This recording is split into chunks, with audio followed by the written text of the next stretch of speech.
The Reluctant Dragon by Kenneth Grahame.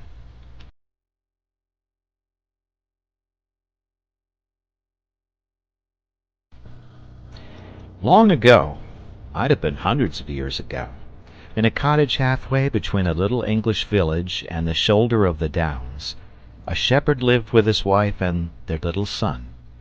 Now, the shepherd spent his days, and at certain times of the year his nights too, up on the wide ocean bosom of the Downs, with only the sun and the stars and the sheep for company, and the friendly chattering world of men and women far out of sight and hearing. But his little son, when he wasn't helping his father, and often when he was as well, spent much of his time buried in big volumes that he'd borrowed from the affable gentry and interested parsons of the country round about. And his parents were very fond of him, and rather proud of him too, though they didn't let on in his hearing.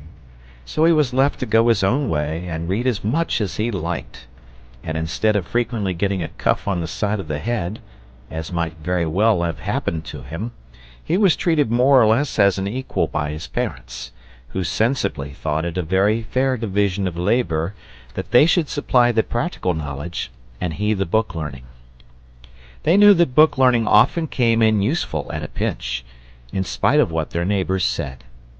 What the boy chiefly dabbled in was natural history and fairy tales, and he just took them as they came, in a sandwichy sort of way, without making any distinctions, and really his course of reading strikes one as rather sensible. One evening the shepherd, who for some nights past had been disturbed and preoccupied, and off his usual mental balance, came home all of a tremble, and sitting down at the table where his wife and son were peacefully employed, she with her seam, he in following out the adventures of the giant with no heart in his body, exclaimed with much agitation, "It's all up with me, Maria!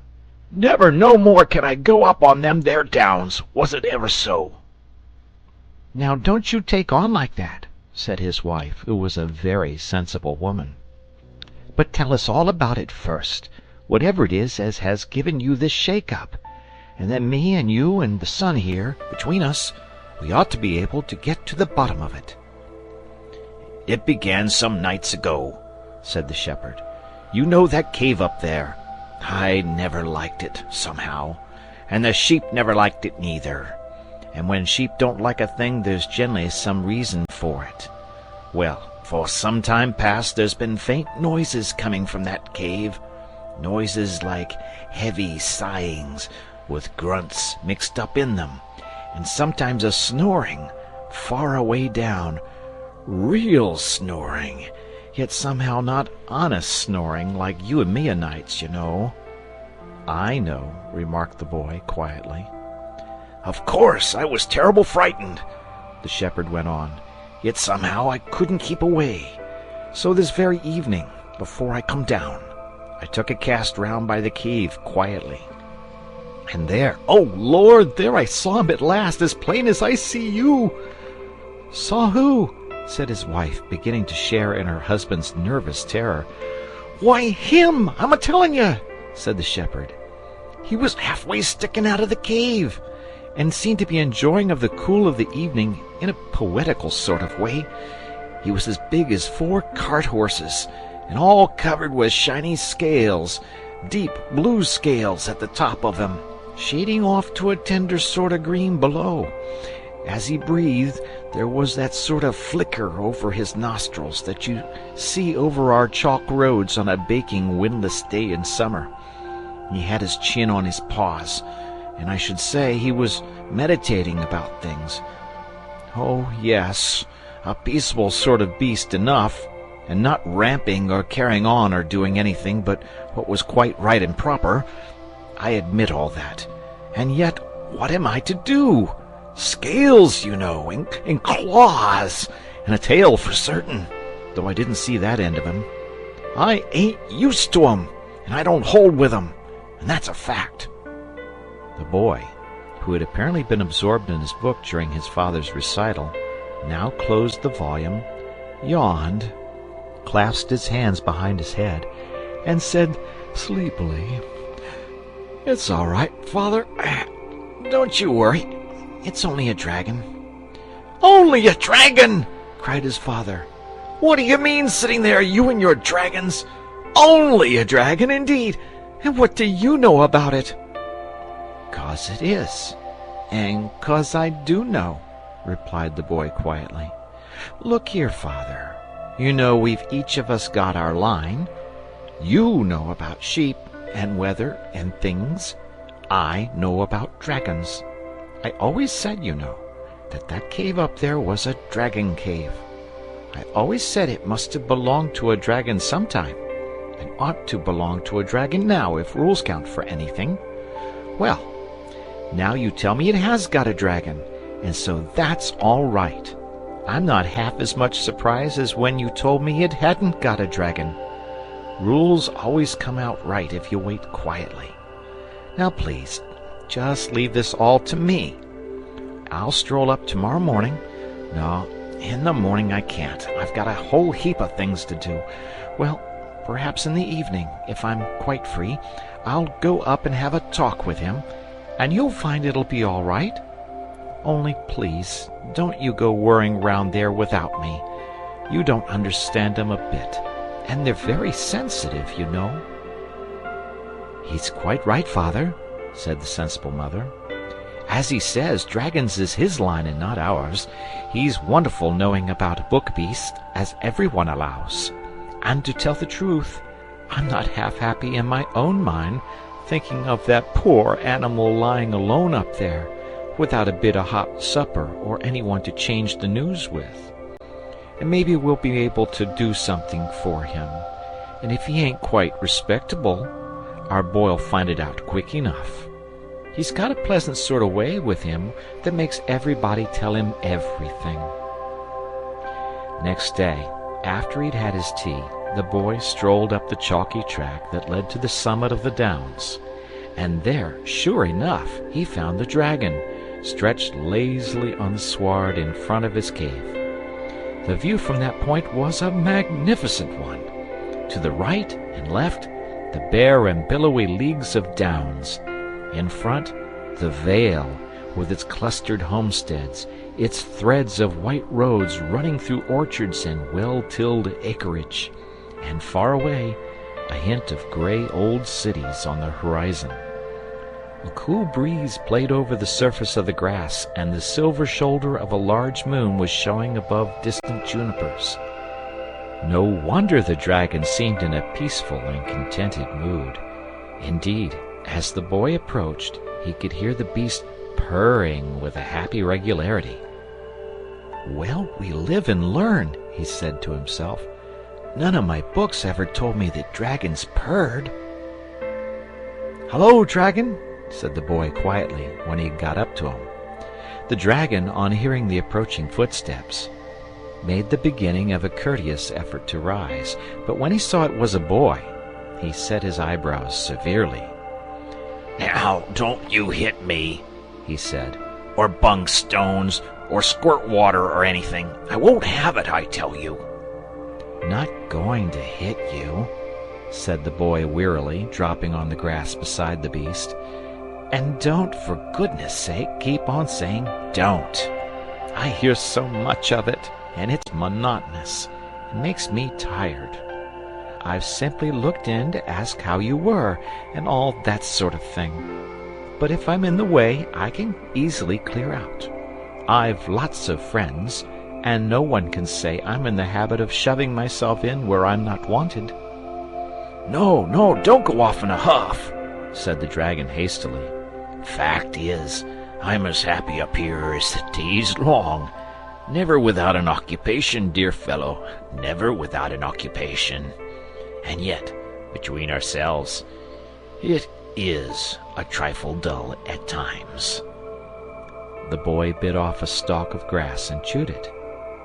Going to make a long stay here? He asked politely. Can't hardly say at present, replied the dragon. It seems a nice enough place, but I've only been here a short time, and one must look about and reflect and consider before settling down. It's rather a serious thing, settling down, Besides, now I'm going to tell you something. You'd never guess it if you tried ever so. Fact is, I'm such a confoundedly lazy beggar." "You surprise me," said the boy civilly. "It's the sad truth," the dragon went on, settling down between his paws and evidently delighted to have found a listener at last. "And I fancy that's really how I came to be here. You see, all the other fellows were so active and earnest and all that kind of thing, always rampaging and skirmishing and scouring the desert sands and pacing the margin of the sea and chasing knights all over the place and devouring damsels and going on generally. Whereas I like to get my meals regular and then to prop my back against a bit of rock and snooze a bit and wake up and think of things going on and how they kept going on just the same, you know. So when it happened, I got fairly caught." "What happened, please?" asked the boy.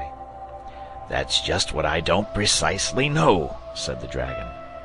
"I suppose the earth sneezed, or shook itself, or the bottom dropped out of something. Anyhow, there was a shake and a roar and a general stramash, and I found myself miles away underground and wedged in as tight. Well, thank goodness my wants are few, and at any rate I had peace and quietness and wasn't always being asked to come along and do something.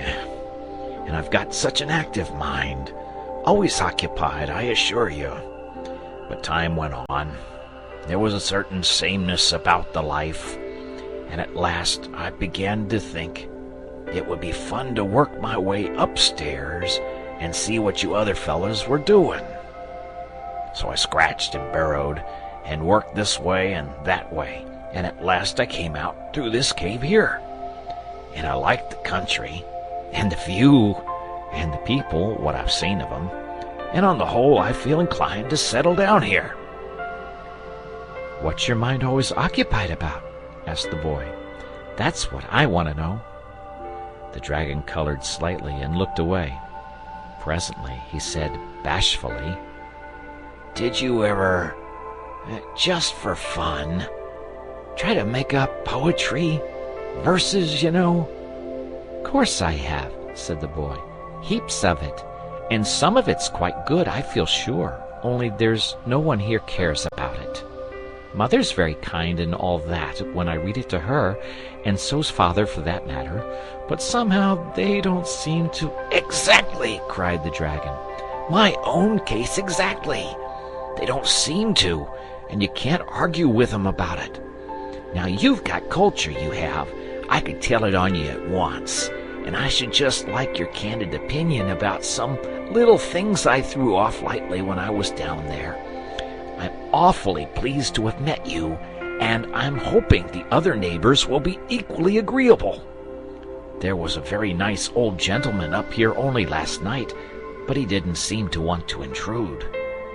"That was my father," said the boy, "and he is a nice old gentleman, and I'll introduce you some day if you like." "Can't you two come up here and dine or something tomorrow?" asked the dragon eagerly. "Only, of course, if you've got nothing better to do," he added politely. "Thanks awfully," said the boy, "but we don't go out anywhere without my mother, and, to tell you the truth, I'm afraid she mightn't quite approve of you. You see, there's no getting over the hard fact that you're a dragon, is there? And when you talk of settling down, and the neighbors, and so on, I can't help feeling that you don't quite realize your position. You're an enemy of the human race, you see." "Haven't got an enemy in the world," said the dragon cheerfully. "Too lazy to make 'em to begin with. And if I do read other fellows my poetry, I'm always ready to listen to theirs." "Oh dear," cried the boy, "I wish you'd try and grasp the situation properly. When the other people find you out, they'll come after you with spears and swords and all sorts of things. You'll have to be exterminated, according to their way of looking at it. You're a scourge and a pest and a baneful monster." Not a word of truth in it," said the dragon, wagging his head solemnly. "Character'll bear the strictest investigation. And now, there's a little sonnet thing I was working on when you appeared on the scene." "Oh, if you won't be sensible!" cried the boy, getting up. "I'm going off home. No, I can't stop for sonnets. My mother's sitting up. I'll look you up tomorrow, sometime or other. And do, for goodness sake, try and realize that you're a pestilential scourge, or you'll find yourself in a most awful fix. Good night." The boy found it an easy matter to set the mind of his parents at ease about his new friend. They had always left that branch to him, and they took his word without a murmur. The shepherd was formally introduced, and many compliments and quiet inquiries were exchanged.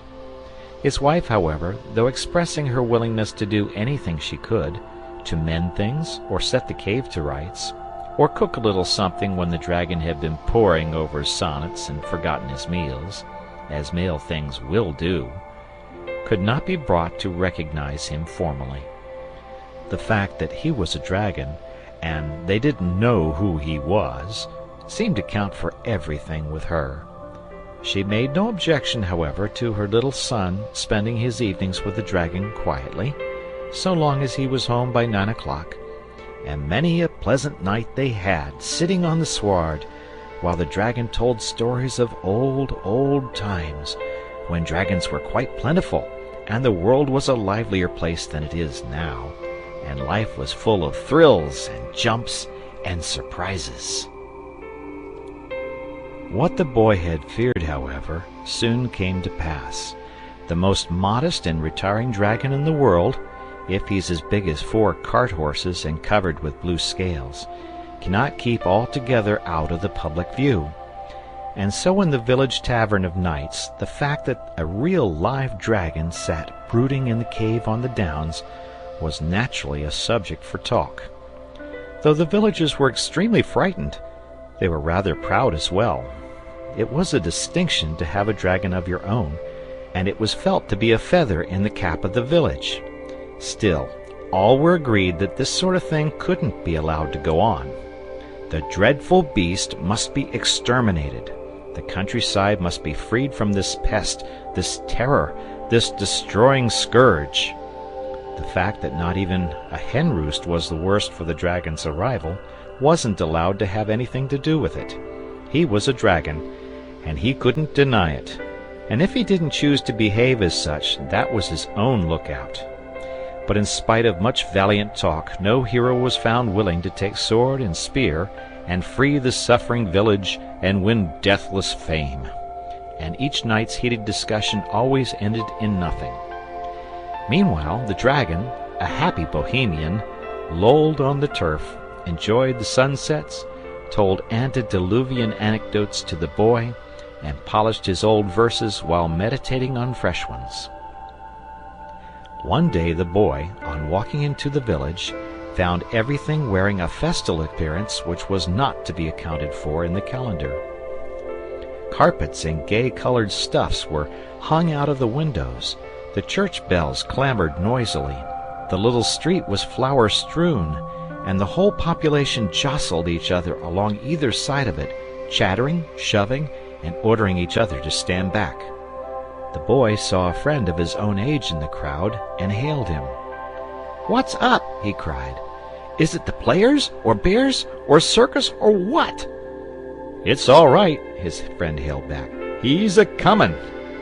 "Who's a-comin'?" demanded the boy, thrusting into the throng. "Why, St. George, of course," replied his friend. "He's heard tell of our dragon, and he's coming on purpose to slay the deadly beast and free us from his horrid yoke. Oh my, won't that be a jolly fight!" Here was news indeed.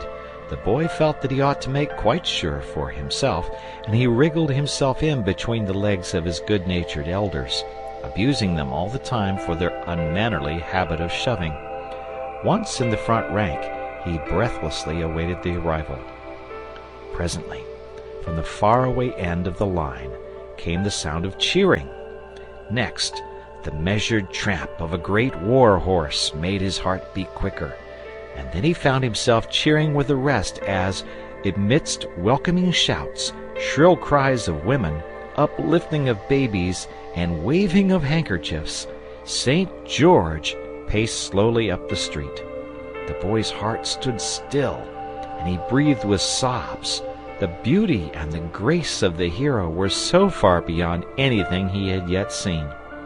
His fluted armor was inlaid with gold, his plumed helmet hung at his saddle bow, and his thick fair hair framed a face gracious and gentle beyond expression till you caught the sternness in his eyes. He drew rein in front of the little inn, and the villagers crowded round with greetings and thanks and voluble statements of their wrongs and grievances and oppressions.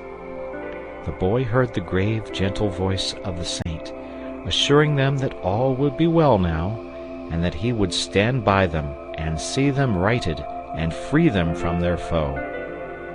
Then he dismounted and passed through the doorway, and the crowd poured in after him.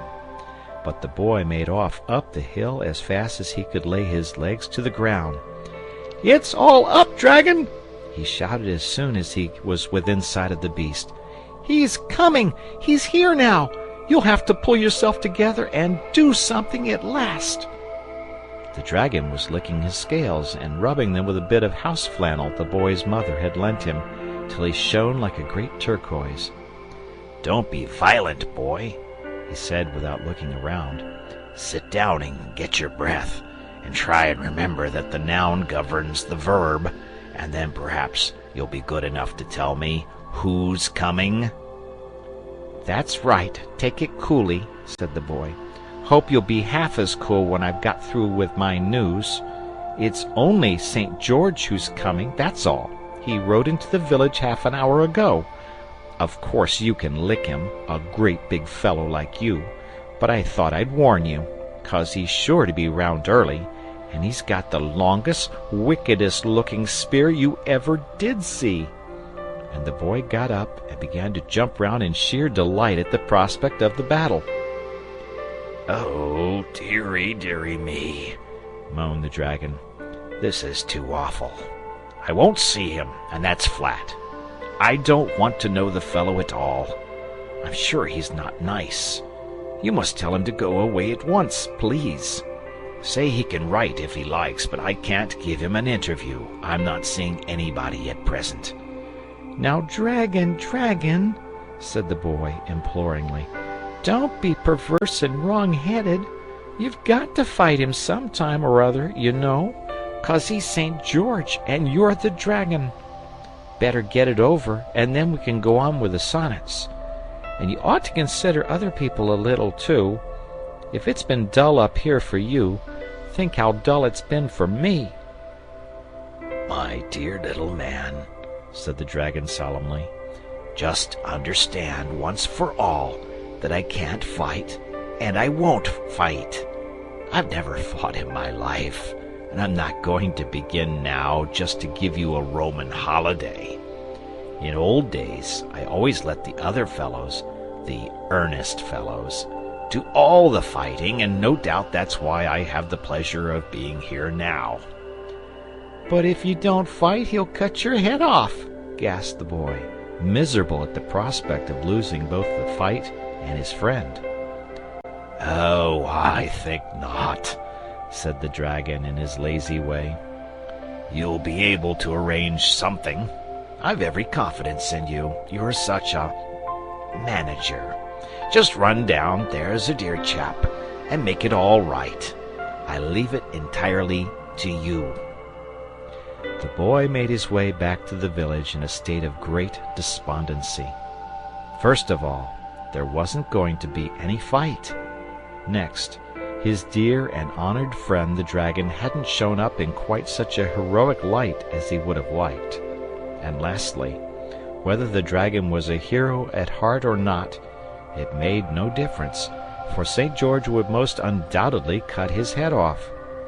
"Arrange things indeed," he said bitterly to himself. "The dragon treats the whole affair as if it were an invitation to tea and croquet."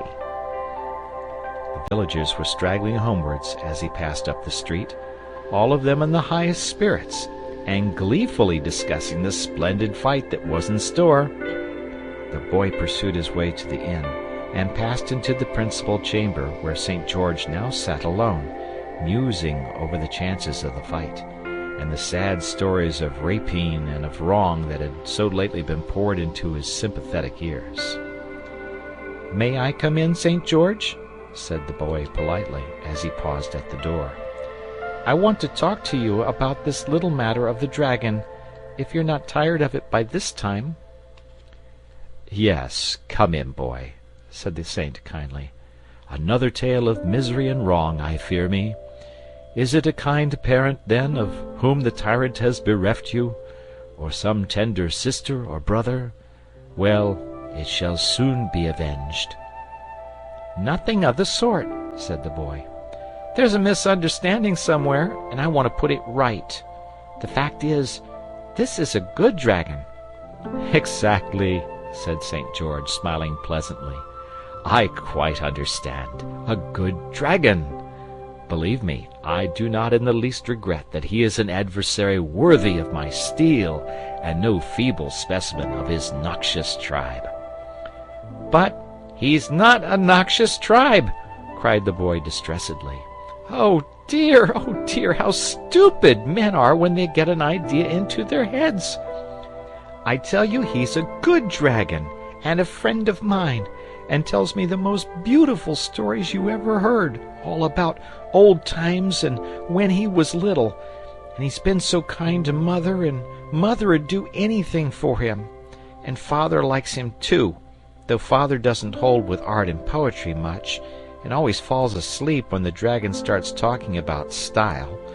But the fact is, nobody can help liking him when once they know him. He's so engaging and so trustful, and as simple as a child." "Sit down and draw your chair up," said St. George. "I like a fellow who sticks up for his friends, and I'm sure the dragon has his good points, if he's got a friend like you. But that's not the question. All this evening I've been listening, with grief and anguish unspeakable, to tales of murder, theft, and wrong, rather too highly colored, perhaps, not always quite convincing, but forming in the main a most serious role of crime. History teaches us that the greatest rascals often possess all the domestic virtues, and I fear that your cultivated friend, in spite of the qualities which have won, and rightly, your regard, has got to be speedily exterminated."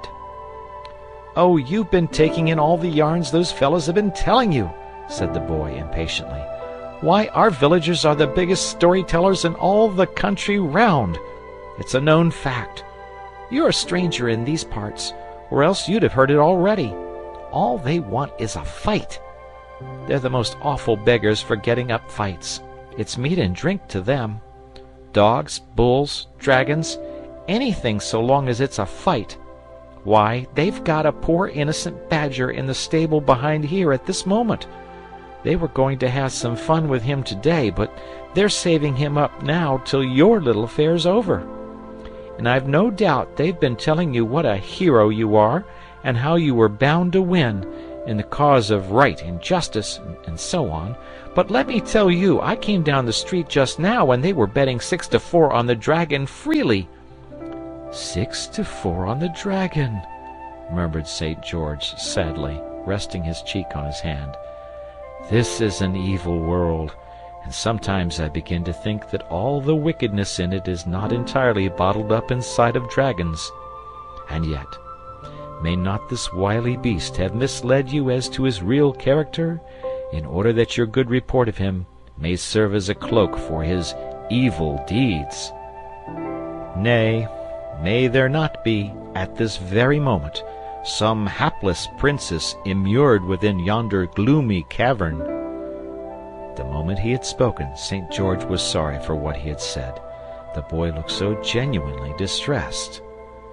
"I assure you, St. George," he said earnestly, "there's nothing of the sort in the cave at all.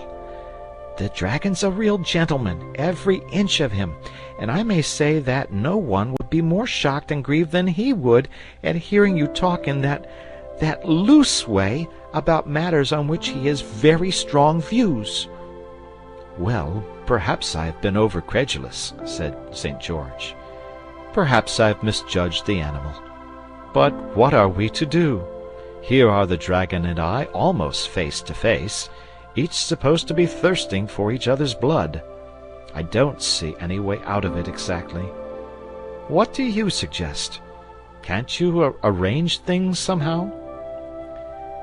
"That's just what the dragon said," replied the boy, rather nettled. "Really, the way you two seem to leave everything to me, I suppose you couldn't be persuaded to go away quietly, could you?" "Impossible, I fear," said the saint. "Quite against the rules. You know that as well as I do." "Well then, look here," said the boy. "It's early yet. Would you mind strolling up with me and seeing the dragon and talking it over? It's not far, and any friend of mine will be most welcome." "Well, it's irregular," said St. George, rising, "but really it seems about the most sensible thing to do. You're taking a lot of trouble on your friend's account," he added good-naturedly, as they passed out through the door together. "But cheer up. Perhaps there won't have to be a fight after all." "Oh, but I hope there will, though," replied the little fellow wistfully. "I've brought a friend to see you, dragon," said the boy, rather loud. The dragon woke up with a start. "I was just thinking about things," he said in his simple way. "Very pleased to make your acquaintance, sir. Charming weather we're having." "This is St. George," said the boy shortly. "St. George, let me introduce you to the dragon. We've come up to talk things over quietly, dragon, and now for goodness sake do let us have a little straight common sense, and come to some practical business-like arrangement, for I'm sick of views and theories of life and personal tendencies and all that sort of thing. I may perhaps add that my mother's sitting up." "So glad to meet you, St. George," began the dragon rather nervously, "because you've been a great traveler, I hear, and I've always been rather a stay-at-home. But I can show you many antiquities, many interesting features of our countryside if you're stopping here any time." "I think," said St. George in his frank, pleasant way, "that we'd really better take the advice of our young friend here, and try to come to some understanding on a business footing about this little affair of ours. Now don't you think that after all the simplest plan would be to just fight it out according to the rules, and let the best man win? They're betting on you, I may tell you, down in the village, but I don't mind that." "Oh yes, do, dragon," said the boy delightedly. "It'll save such a lot of bother." "My young friend, you shut up," said the dragon severely. "Believe me, St. George," he went on, "there's nobody in the world I'd sooner oblige than you and this young gentleman here. But the whole thing's nonsense and conventionality and popular thick-headedness. There's absolutely nothing to fight about, from beginning to end. And anyhow, I'm not going to, so that settles it." "But supposing I make you?" said St. George, rather nettled. "You can't," said the dragon triumphantly. "I should only go into my cave and retire for a time down the hole I came up. You'd soon get heartily sick of sitting outside and waiting for me to come out and fight you. And as soon as you'd really gone away, why, I'd come up again gaily, for I tell you frankly, I like this place, and I'm going to stay here." St. George gazed for a while on the fair landscape around them. "But this would be a beautiful place for a fight," he began again, persuasively. "These great bare rolling downs for the arena, and me in my golden armor showing up against your big blue scaly coils. Think what a picture it would make." "Now you're trying to get at me through my artistic sensibilities," said the dragon. "But it won't work. Not but what it would make a very pretty picture, as you say," he added, wavering a little. "We seem to be getting rather nearer to business," put in the boy. "You must see, dragon, that there's got to be a fight of some sort. 'cause you can't want to have to go down to that dirty old hole again and stop there till goodness knows when." "It might be arranged," said St. George thoughtfully. "I must spear you somewhere, of course, but I'm not bound to hurt you very much. There's such a lot of you that there must be quite a few spare places somewhere. Here, for instance, just behind your foreleg. It couldn't hurt you much, just here." "Now you're tickling, George," said the dragon coyly. "No, that place won't do at all. Even if it didn't hurt, and I'm sure it would, awfully, it would make me laugh, and that would spoil everything." "Let's try somewhere else, then," said St. George patiently. "Under your neck, for instance. All these folds of thick skin. If I speared you here, you'd never even know I'd done it." "Yes, but are you sure you can hit off the right place?" asked the dragon anxiously. "Of course I am," said St. George, with confidence. "You leave that to me."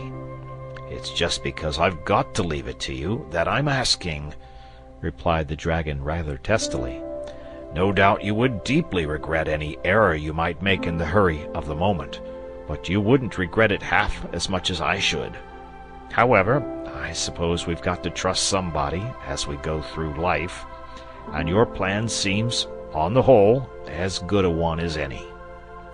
"Look here, dragon," interrupted the boy, a little jealous on behalf of his friend, who seemed to be getting all the worst of the bargain. "I don't quite see where you come in. There's to be a fight, apparently, and you're to be licked. And what I want to know is, what are you going to get out of it?" "St. George," said the dragon, "just tell him, please, what will happen after I'm vanquished in the deadly combat." "Well, according to the rules, I suppose I shall lead you in triumph down to the marketplace, or whatever answers to it," said St. George. "Precisely," said the dragon. "And then?" "And then there'll be shoutings and speeches and things," continued St. George. "And I shall explain that you're converted, and see the error of your ways, and so on." "Quite so," said the dragon. "And then?" "Oh, and then," said St. George, "why, and then there will be the usual banquet, I suppose." "Exactly," said the dragon, "and that's where I come in. Look here," he continued, addressing the boy, "I'm bored to death up here, and no one really appreciates me. I'm going into society, I am, and through the kindly aid of our friend here, who's taking such a lot of trouble on my account, and you'll find I've got all the qualities to endear me to people who entertain. So now that's all settled, and if you don't mind, I'm an old-fashioned fellow. Don't want to turn you out, but—" "Remember, you'll have to do your proper share of the fighting, dragon," said St. George as he took the hint and rose to go. "I mean ramping and breathing fire and so on." "I can ramp all right," replied the dragon confidently. "As to breathing fire, it's surprising how easily one gets out of practice. But I'll do the best I can. Good night." They had descended the hill and were almost back in the village again, when St. George stopped short. "Knew I had forgotten something," he said. "There ought to be a princess, terror-stricken and chained to a rock and all that sort of thing. Boy, can't you arrange a princess?" The boy was in the middle of a tremendous yawn. "I'm tired to death," he wailed, "and I can't arrange a princess or anything more at this time of night. And my mother's sitting up, and do stop asking me to arrange more things till tomorrow." Next morning, the people began streaming up to the downs at quite an early hour, in their Sunday clothes and carrying baskets with bottlenecks sticking out of them, everyone intent on securing good places for the combat.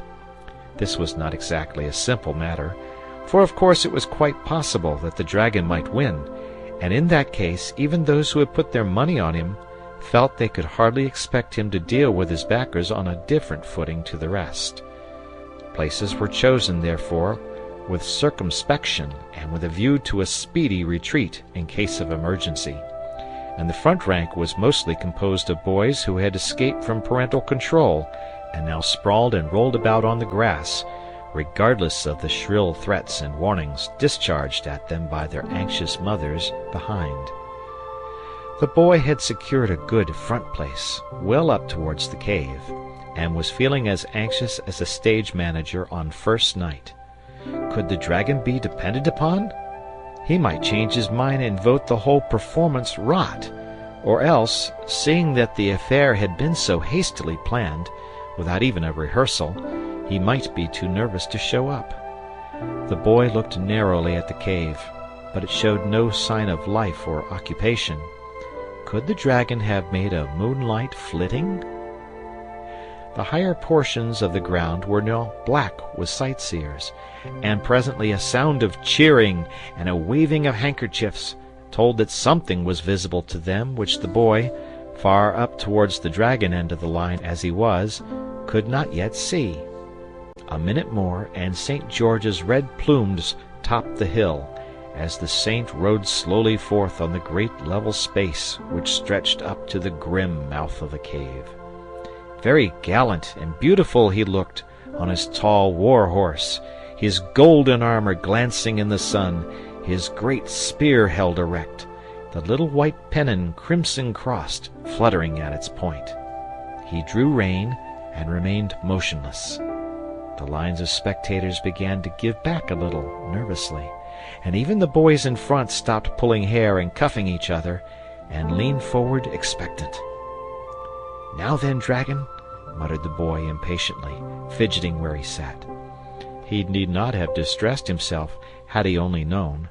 The dramatic possibilities of the thing had tickled the dragon immensely, and he had been up from an early hour, preparing for his first public appearance with as much heartiness as if the years had run backwards, and he had been again a little dragonlet, playing with his sisters on the floor of their mother's cave at the game of saints and dragons, in which the dragon was bound to win. A low muttering, mingled with snorts, now made itself heard, rising to a bellowing roar that seemed to fill the plain. Then a cloud of smoke obscured the mouth of the cave, and out of the midst of it the dragon himself, shining, sea-blue, magnificent, pranced splendidly forth, and everybody said, "Ooh!" as if he had been a mighty rocket.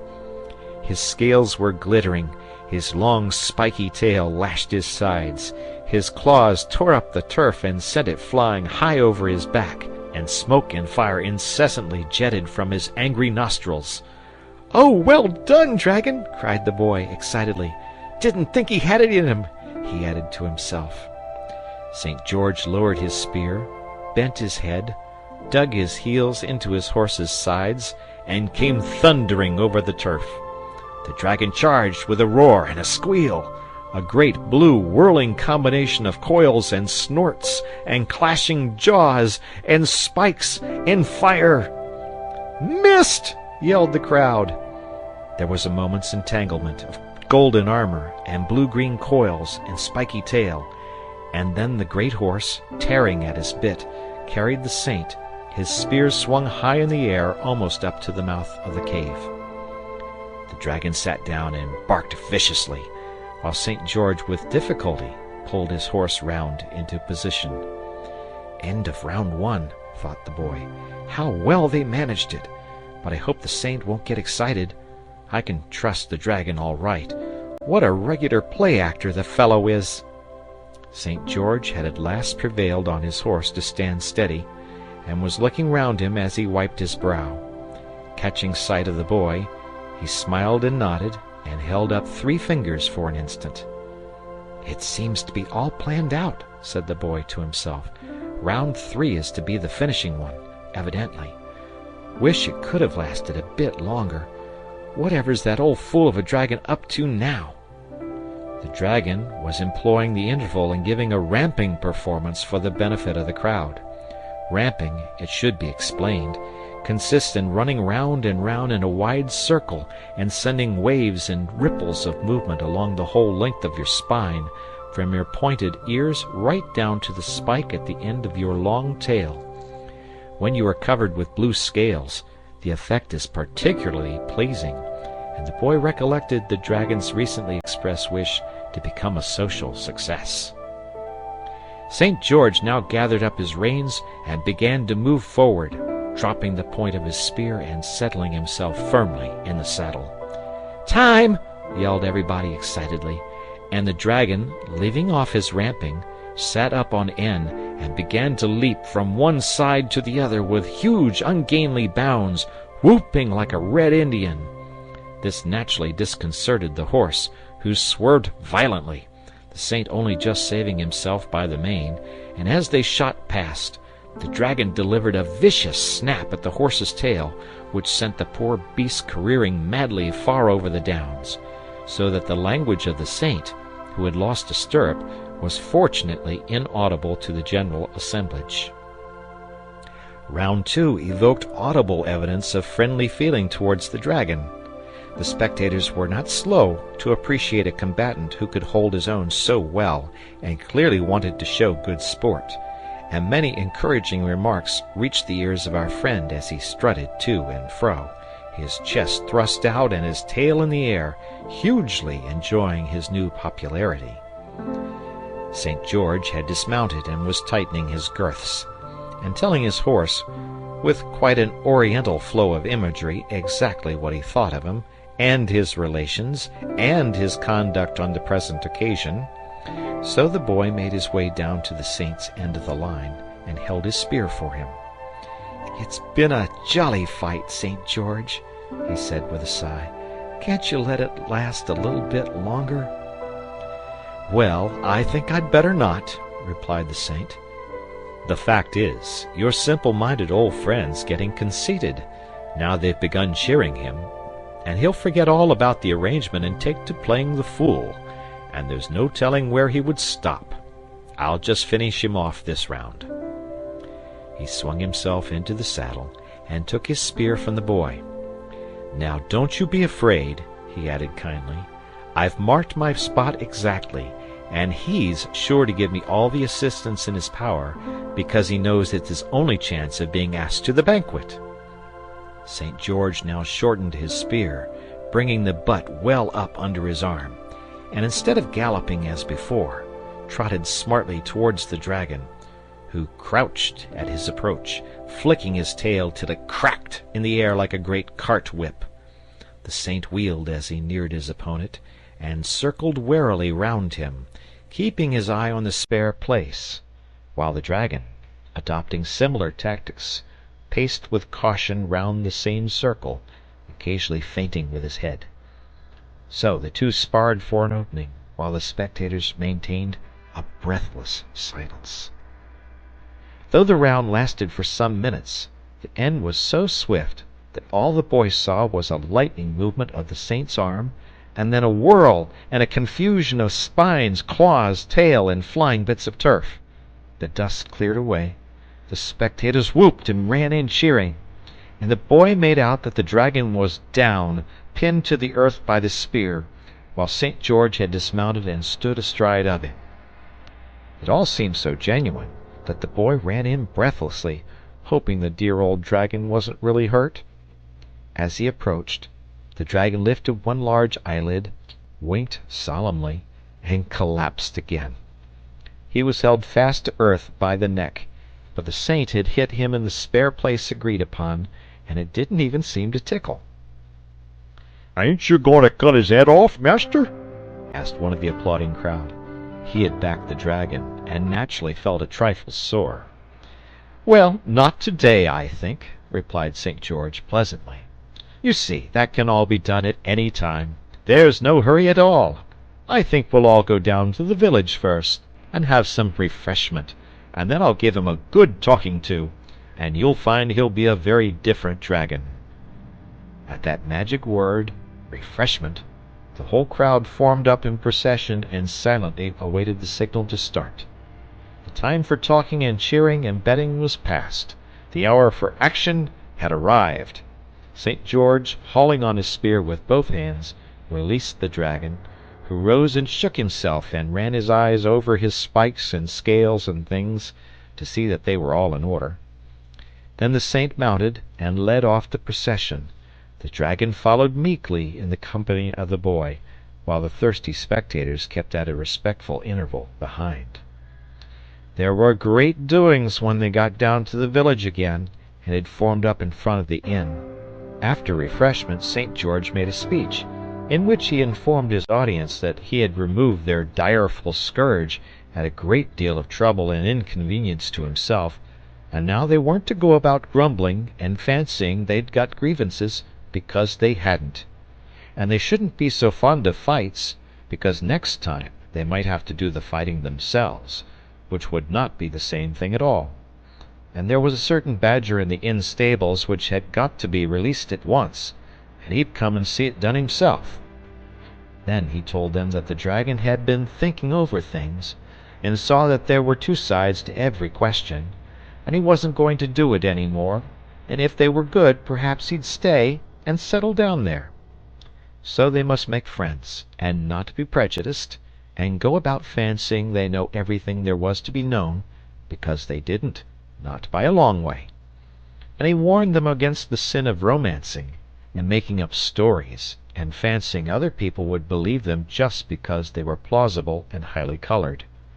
Then he sat down amidst much repentant cheering, and the dragon nudged the boy in the ribs, and whispered that he couldn't have done it better himself. Then everyone went off to get ready for the banquet. Banquets are always pleasant things, consisting mostly, as they do, of eating and drinking. But the specially nice thing about a banquet is that it comes when something's over, and there's nothing more to worry about, and tomorrow seems a long way off. St. George was happy because there had been a fight and he hadn't had to kill anybody, for he didn't really like killing, though he generally had to do it. The dragon was happy because there had been a fight, and so far from being hurt in it, he had won popularity and a sure footing in society. The boy was happy because there had been a fight, and in spite of it all, his two friends were on the best of terms. And all the others were happy because there had been a fight, and, well, they didn't require any other reasons for their happiness. The dragon exerted himself to say the right thing to everybody, and prove the life and soul of the evening, while the saint and the boy, as they looked on, felt that they were only assisting at a feast of which the honor and the glory were entirely the dragon's.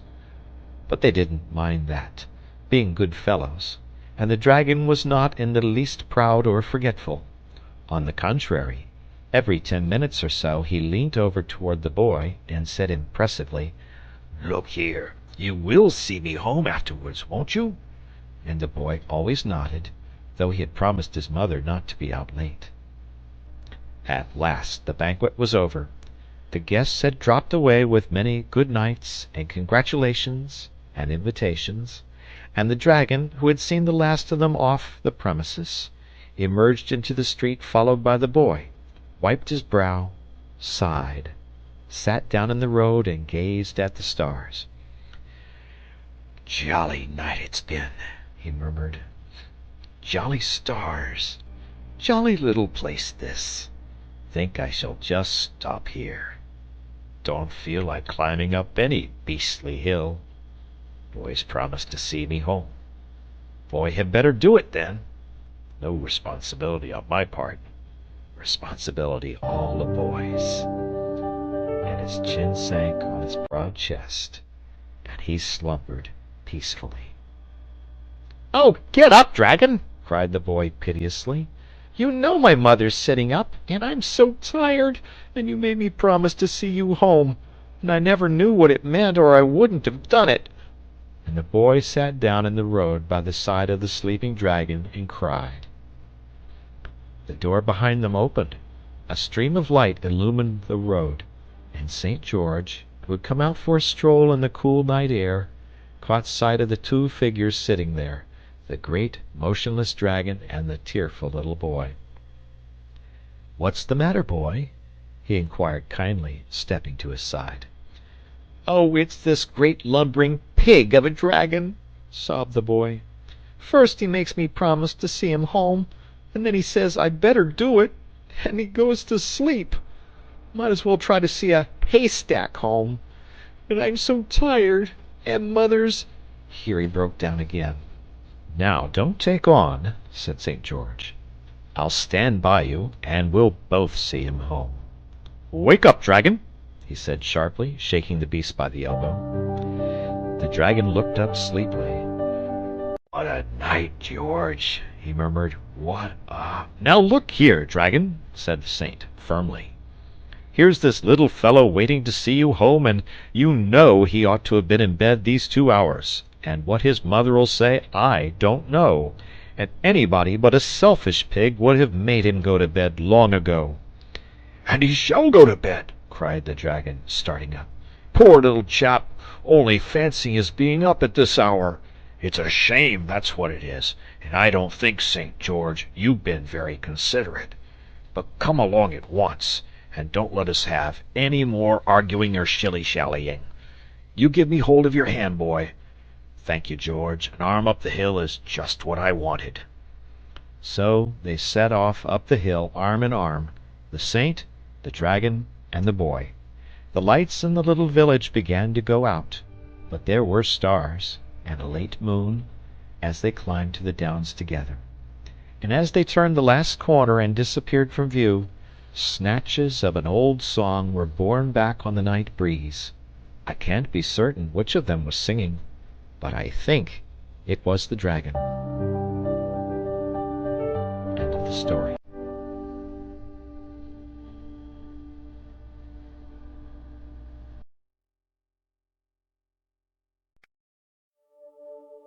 I'm just me,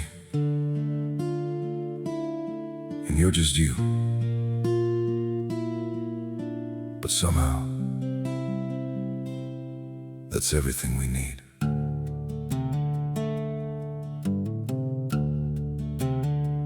I don't have a perfect story, no shining crown to wear, just a heart that keeps on choosing you in every prayer. You're not made of fairy tales, you're not some distant dream, just the one who feels like home in ways I can't explain. I'm just me and you're just you, nothing more, but it feels true.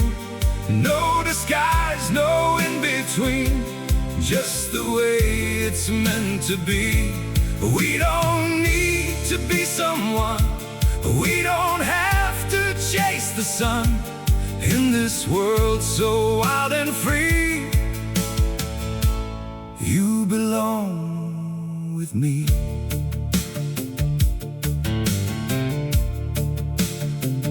We're not written like a story people talk about for years, but in every quiet moment, you're the one I feel so near.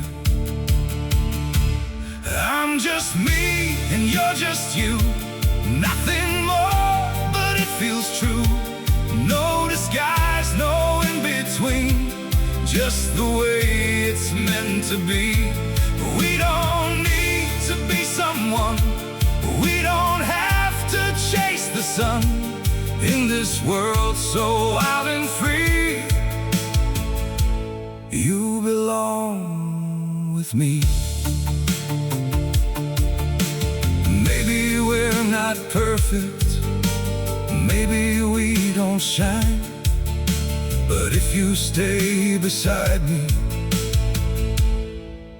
then everything is right. I'm just me and you're just you, still somehow we make it through. Every road and every sea leads you back to me. We don't need the stars above, we already have enough. Simple hearts, one destiny, you're the one for me.